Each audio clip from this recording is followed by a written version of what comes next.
Olá, pessoal! Então vamos dar prosseguimento à nossa disciplina de Físico-Química 2.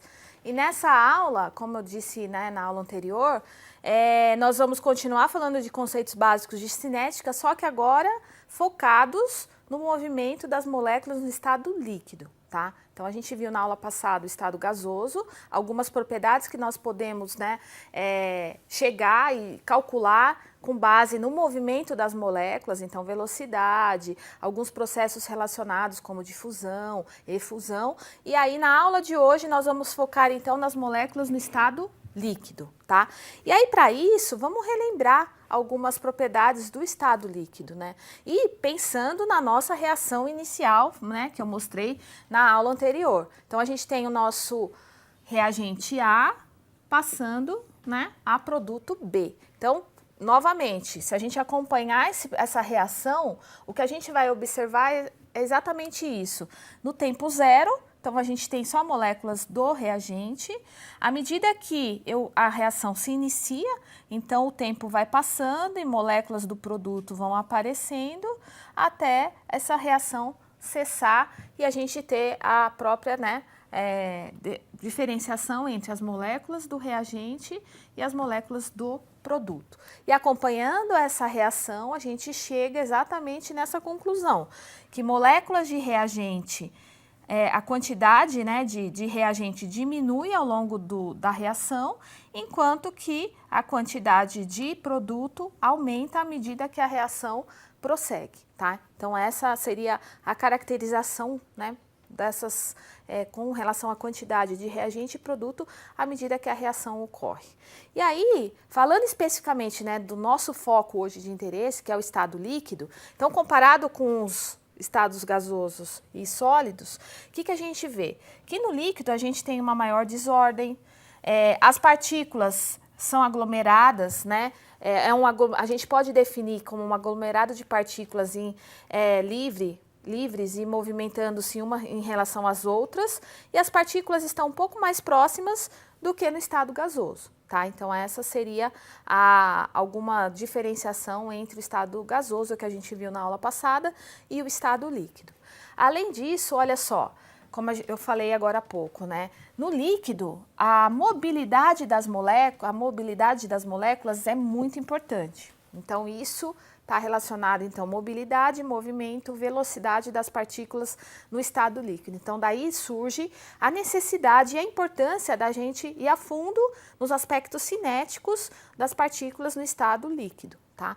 E aí, como a gente pode definir esse movimento das moléculas no estado líquido? Então, é um movimento relativamente simples. Então, ou seja, em grande parte é um movimento uniforme, que a gente pode considerar uma abordagem como um movimento uniforme de íons em solução na presença de um campo elétrico. Então, isso seria um tipo de movimento nos líquidos, né? Levando em consideração íons transitando ali naquele meio, tá? E aí, dessas discussões todas em cima de movimento de partículas, de moléculas no estado líquido, surge também toda a dedução com relação à difusão. Então, o que seria essa equação de difusão para o estado líquido, né? Seria o quê? É a equação para mostrar como a matéria e a energia se espalham em meios diferentes, né? Em meios líquidos diferentes. Então, dependendo das espécies, das moléculas que a gente tem naquele líquido, como é que matéria e energia fluem nesses meios, né? Então, por isso que o movimento das moléculas no líquido é muito importante. Então, olha só, novamente, mais alguns aspectos do estado líquido bastante importantes para a gente levar em consideração. No estado líquido, a difusão ocorre rapidamente, tá? De um gás, né? Se a gente considerar um gás se difundindo num líquido, então essa difusão acontece bem rapidamente. O líquido, como a gente sabe, assume a forma do recipiente, então isso é uma característica das moléculas no estado líquido. Não se expandem ao encher um recipiente, o líquido é virtualmente não compressível, flui rapidamente e a difusão em líquidos ocorre lentamente, tá? Então, se a gente não pensar mais em gás, que o gás se difunde, né, rapidamente num líquido, mas se a gente pensar em outras espécies, em outro estado, então essa difusão ocorre mais lentamente, Então, essas são algumas características para a gente levar em consideração durante toda a nossa dedução na aula de hoje, tá?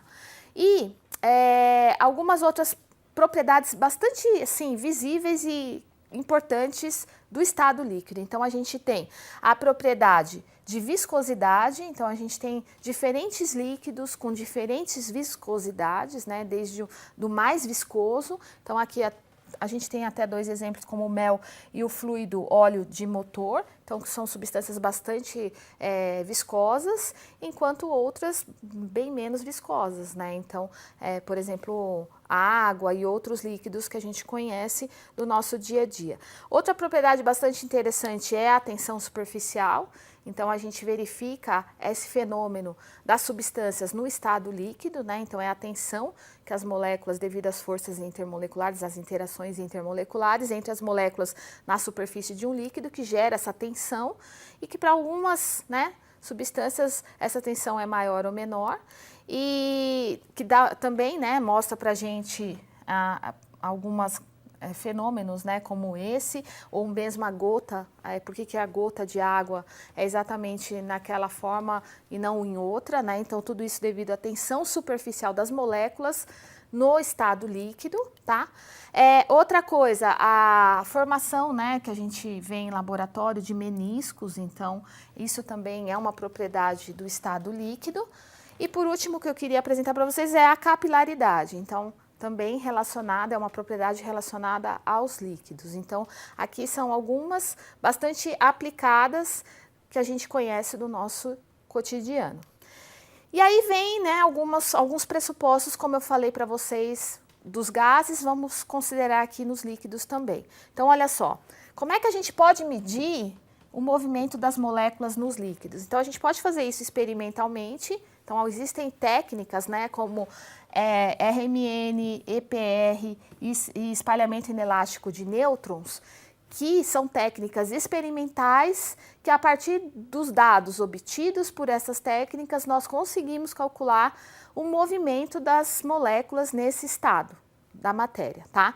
Então, são medidas, né, obtidas por essas técnicas que são interpretadas em termos de mobilidade das moléculas ou velocidade com que elas percorrem ali naquele meio.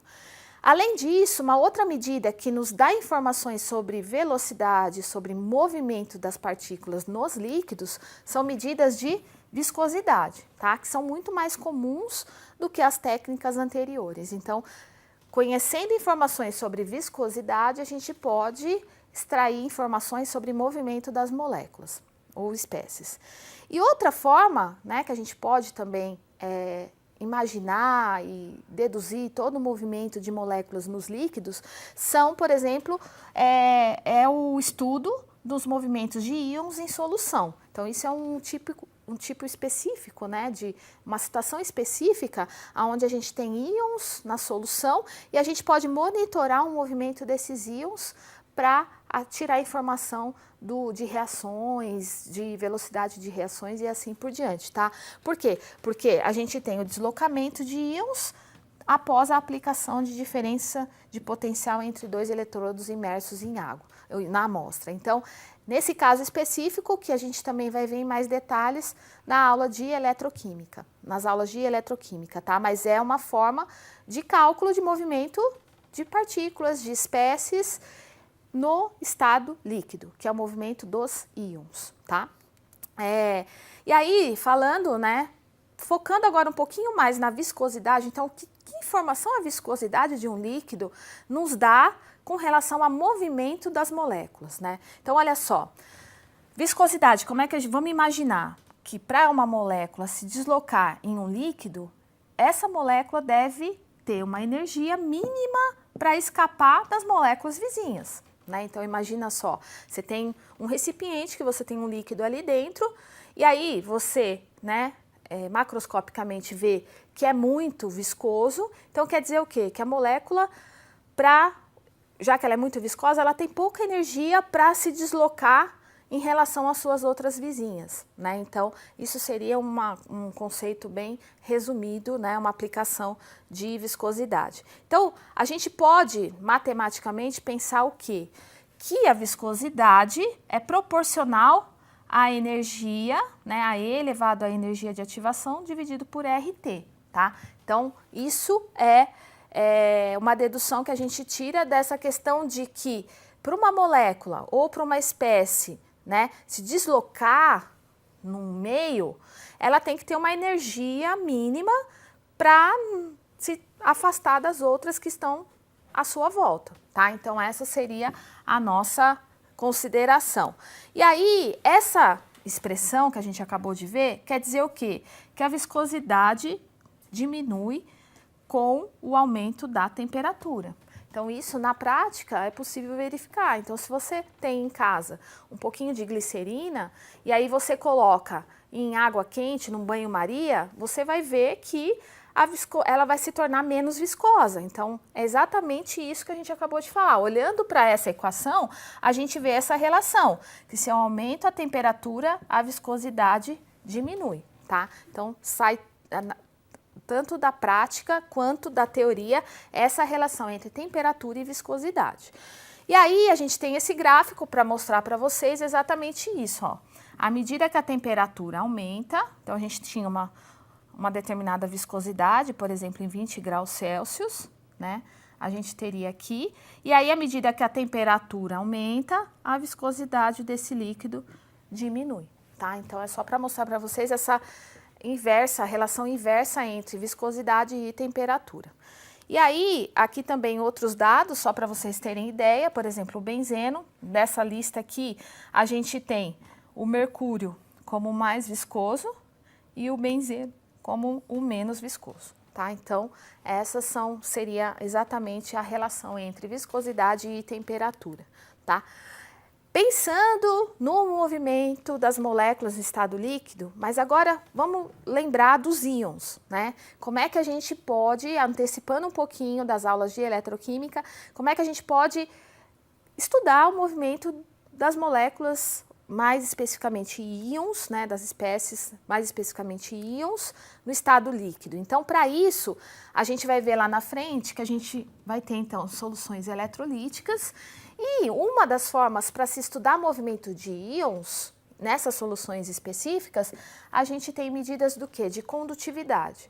Então, se você um dia estiver interessado em saber movimento de moléculas ou de espécies de íons, a gente, tendo medidas de condutividade, tem como extrapolar e deduzir movimentos de moléculas, de íons ou de espécies químicas. Então, olha só, uma propriedade de soluções eletrolíticas, ou seja, de íons em solução, é o que a gente chama de condutância, ou a gente define como G, tá? Que na verdade é o inverso da resistência. E aí, olha só, como é que a gente pode calcular? A condutância de uma solução, que é o G, é o kappa dividido por L. Tá? Então, essa seria a forma mais clássica de calcular a condutância. Esse kappa aqui, a gente chama de condutividade, tá? Então, esse kappa aqui, é a nossa propriedade de condutividade. Então, se você tem a condutância, você tem A, você tem L, automaticamente você calcula a condutividade. E dessa condutividade, você tem como discutir movimento de moléculas, de íons, de espécies, naquele líquido, naquela solução, tá? Outra propriedade que a gente pode calcular, que é gerada a partir de todas essas deduções, é a condutividade molar. Então, a condutividade molar, que é representada, né, por esse símbolozinho, é o kappa sobre C, tá? Então, essa é a definição de condutividade molar. Então, são várias formas que a gente tem como estudar movimento de partículas, de moléculas, de íons em solução, em um líquido. Uma outra definição importante para a gente considerar em movimento, né, de espécies em líquidos, mais especificamente íons, então é a gente chamar uma espécie de eletrólito forte. Então, quando a gente fala sempre um eletrólito forte, o que eu quero dizer? Que é uma espécie totalmente ionizada em solução, tá? E aí, disso, né, para eletrólitos fortes, ou seja, para espécies totalmente ionizadas em solução, existe a lei de Coll-Corchis, que diz o seguinte, que em concentrações muito baixas, em soluções de concentrações muito baixas, as concentrações molares dos eletrólitos variam linearmente com a raiz quadrada da concentração. Então, o que eu quero dizer disso? Ó? Que a condutividade, que é a lei, né?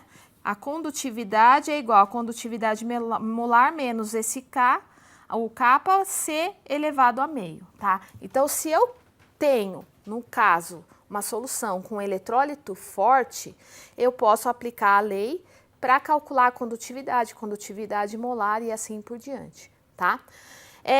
A condutância, né, esse aqui, na verdade, é a condutância molar limite, tá? Que quer dizer o quê? Que na prática é o quê? É a condutância molar no limite de concentração zero. Por quê? Porque nessa lei a gente leva em consideração exatamente isso, soluções de concentrações muito baixas, então por isso a gente define essa propriedade que é a condutância molar limite, tá?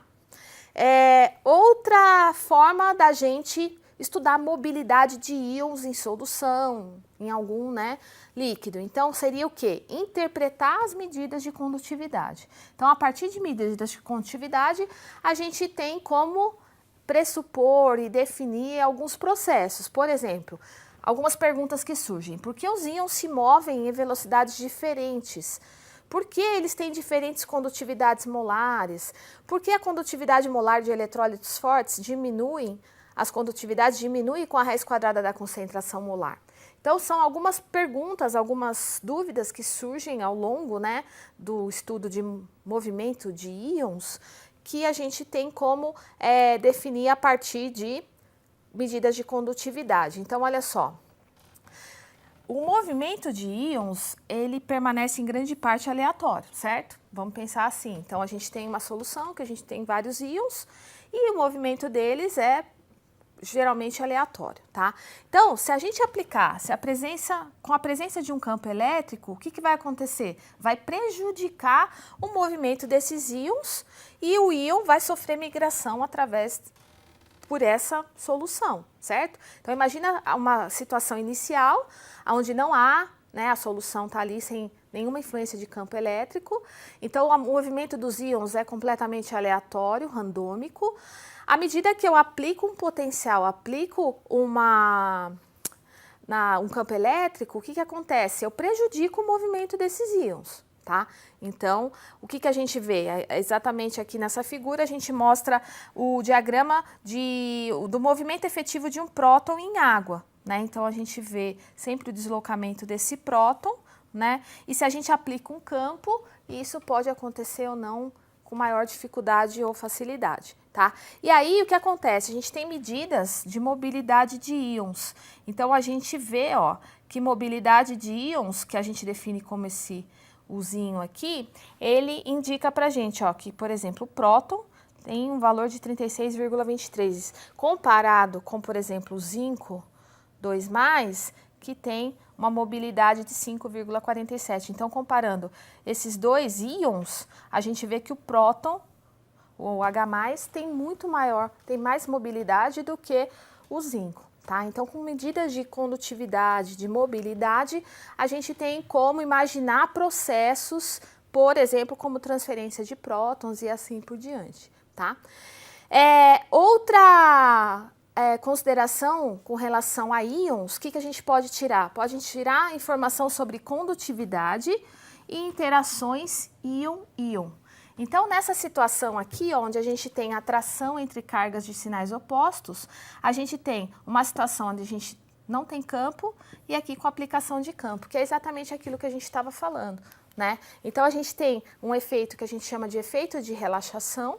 Então, ocorre uma redução da mobilidade de um íon devido à distorção da sua nuvem eletrônica, né? Da sua ou atmosfera iônica, né? Então, a gente tem esse efeito quando a gente tem íons de cargas opostas. Tem uma definição que a gente pode chamar de efeito eletroforético, que quer dizer o quê? Seria, em linhas gerais, o atrito viscoso maior devido à contracorrente de íons carregados de forma oposta. Então, seria, quanto maior esse atrito, maior o efeito eletroforético entre as cargas de sinais opostos, tá? E daí surge também a teoria de Debye-Hülken-Sanger, que define o que pra gente? A dependência da concentração com a condutividade molar de um eletrólito forte. Então, dessas interações entre íons de cargas opostas, a gente vê esse tipo de relação aqui, que entre a condutividade e a concentração, tá? Então, isso são algumas propriedades de íons em solução. Nesse caso, entre íons de cargas opostas em um líquido. Surge também para líquidos o que a gente chama de relação de Einstein para o processo de difusão em um líquido, tá? Então, o que é a relação de Einstein entre um coeficiente de difusão e a mobilidade iônica? Então, imagina íons, né, viajando em um líquido, em uma solução, e aí qual é essa relação entre o coeficiente e a mobilidade, coeficiente de difusão e a mobilidade iônica, tá? Então, Einstein definiu para a gente exatamente isso, esse coeficiente de difusão, tá? Com relação à mobilidade iônica. Então, essa seria uma outra propriedade que a gente pode calcular para o movimento de partículas, de moléculas, de espécies no estado líquido. A equação de Stokes-Einstein também é outra propriedade importante que pode mostrar para a gente a definição de coeficiente de difusão, tá? Então, pensem agora comigo que eu estou sempre falando agora na difusão, tá? Como é que são formas de calcular coeficiente de difusão no estado líquido? Então, a gente tem várias formas que a gente pode utilizar para definir e calcular essas propriedades de difusão, tá? Então, aqui são duas equações que a gente pode usar para o cálculo de coeficiente de difusão e ter noção do movimento das partículas no estado líquido. E é interessante mostrar para vocês que o quê? Essa relação de Stokes-Einstein, ela não faz referência à carga das espécies em difusão. Então, nesse caso, se vocês, né, olharem, não levem em consideração a carga das espécies. Então, o que acontece? Ela é interessante porque ela se aplica no limite de cargas menores, ou seja, no limite de moléculas na neutralidade. Tá? Então, essas duas últimas aqui que eu mostrei para vocês, elas são interessantes nesse caso específico, tá? E a viscosidade pode ser utilizada para estimar o coeficiente de difusão de moléculas neutras em solução, tá? Então, isso é legal porque dependendo dos dados, da situação que você tem para estudar, você pode usar ou uma relação ou a outra, tá? E aí, na próxima aula, a gente vai começar um outro tópico, então a gente vai falar um pouco mais sobre cinética química experimental. Até lá!